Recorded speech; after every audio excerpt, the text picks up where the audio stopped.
I discovered the Mysterious Universe podcast a few weeks ago and through that, your blog. After hearing story after story of strange encounters with strange men dressed in black suits, I wanted to tell a story from my childhood that to this day I have been unable to explain. This took place in 2001 when I was 8 years old. It was summer and I was on a field trip with my town's community center's daycare program. We were at the New York State Museum in Albany, New York. I was in a group with maybe 2 or 3 other kids and one of the daycare workers for a chaperone. We got there in the morning and were told we could roam around the museum with our group until either 12 or 1 when we had to meet back up with everyone for lunch on the 3rd floor. Our group walked around, looking at all the exhibits, and after a while, we realized we had lost track of time. We only had a few minutes to get up to the 3rd floor for lunch and attendance, and we were on the other side of the museum from where the elevators are. We hurried quickly to the lobby and hopped into an elevator. Out of breath from the near sprint we had done to the lobby, our group piled into the elevator. We hit the 3rd floor button, and my chaperone said we hadn't made it in time and that we still had a minute or so to spare. Then, as the doors were closing, an extremely well-dressed man walked into the elevator. He was wearing black shoes, a black suit with a white dress shirt, black tie, black leather gloves, and a black fedora, and was carrying a black leather briefcase. At the time, I thought nothing of it, but I've always looked back at this and thought this was very odd as it was summer and he was dressed for the dead of winter. As the man got on, I noticed that he kept his head down, almost as though he didn't want us to see his face. He quickly turned around, only then lifting his head. He just stood there with his back to us, and I don't remember ever seeing him select a floor. The elevator's doors closed, and this eerie feeling seemed to be emanating from the man in black. We had left the lobby on the 1st floor and were going up the 3rd floor, so the ride should have been maybe 10 or 20 seconds at most. The elevator's display showed we had arrived at the 3rd floor, but the elevator didn't stop. The numbers just kept climbing, and we were definitely still moving.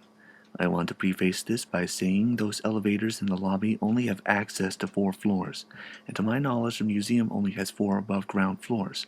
I'll talk more about that at the end. At this point, it had been well over a minute since the elevator started moving and the numbers on the display continued to climb, as did the elevator. That eerie feeling that had been seemingly emanating from this man was getting more intense, and the air in the elevator was beginning to get extremely heavy. This seemed to get more and more noticeable as we continued to go up. The higher the elevator climbed, the feeling turned from eerie to foreboding. I remember getting the feeling you get in the pit of your stomach when you know something bad is going to happen. Something definitely wasn't right. The display was saying we had passed the 50th floor, and we were still climbing. At this point, it had been around 5 minutes in the elevator. The atmosphere in the elevator had gotten almost unbearable. This heavy, ominous feeling was something I've never experienced since. The closest thing I can compare it to is that feeling you get when you walk down a dark hallway after watching a horror movie, and even that doesn't begin to describe this. Suddenly, the elevator stops. There's a sudden shift in the atmosphere of the elevator. It went from this foreboding feeling to a feeling of impending doom. Then I remember an almost panic when I thought about what was on the other side of those doors. I was telling myself over and over again that the buttons on the elevator don't go past the 4th floor, so there aren't any floors beyond that. So whatever on the other side of those doors can't possibly exist. This whole experience can't possibly have happened, and when the doors open, I'll see all my friends from the other groups eating lunch and everything will be okay. That's not what happened. And this is where things have always gotten fuzzy for me. I remember getting on the elevator with my group, the man walking in, and the elevator going up, but I can't remember my group being in the elevator after a certain point. I know it was at least 5 minutes from the time we entered the elevator before it stopped, and yet I can't tell you how much time passed between when the elevator stopped and when the doors opened. I can remember looking at the display to see what floor we were on, but can't remember what it said. I remember being frozen there with no sound or movement whatsoever. I remember feeling like if those doors opened, something bad was going to happen, to the point where I remember panicking inside my head, pretending that none of this wasn't happening. But every time I opened my eyes, that sinister man was still standing there, as still as a statue. And then all of a sudden, The man who was responsible for all of this, who had not moved a single muscle since the elevator doors closed, drops his briefcase. Not even a second after the briefcase hits the ground, the doors of the elevator opened. Yet I can't remember what was beyond those doors. I've tried for the last 14 years to remember and have never been able to see it. I just remember it being white and bright. The man then calmly picked up his briefcase, tipped his fedora almost as to bid us goodbye, and walked off the elevator.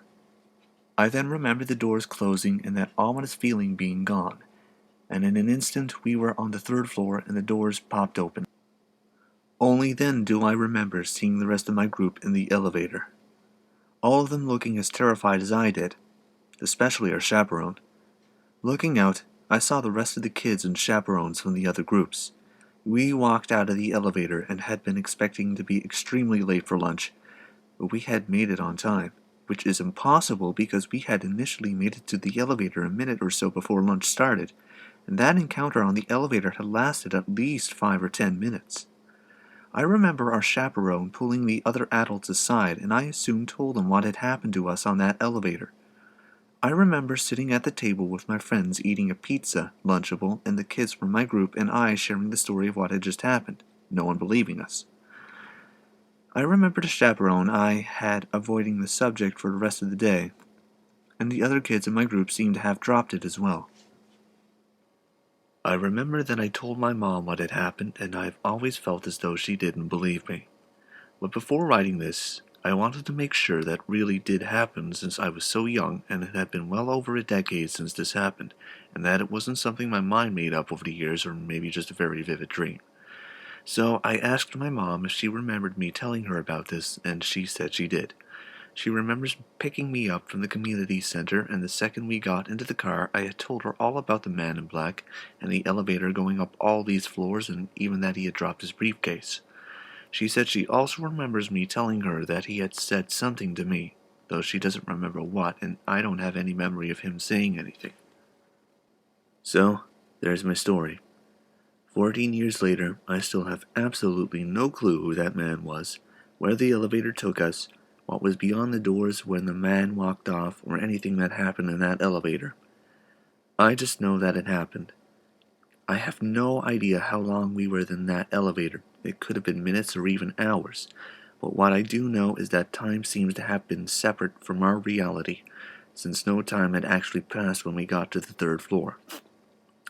Hopefully you have heard something similar, or at least have an idea what happened. I've gone through every explanation I can think of and none of them make sense, from not remembering correctly what elevator we got on, and perhaps getting in one somewhere else, but that's impossible for reasons I've listed in the paragraph below this. I've thought maybe it was a really vivid dream, but my mom remembers me telling her right after picking me up from daycare, the day of the field trip. I've even considered a gas leak in the elevator causing us to hallucinate. The one thought that's always been in the back of my mind has been that we got onto the elevator and took a ride through another dimension.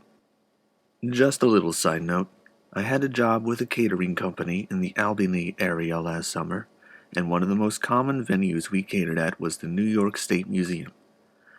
Over that summer, I rode probably every public elevator in that building and even a cargo elevator they have, and not a single one I rode on had any buttons beyond the 4th floor. Sincerely, E.S.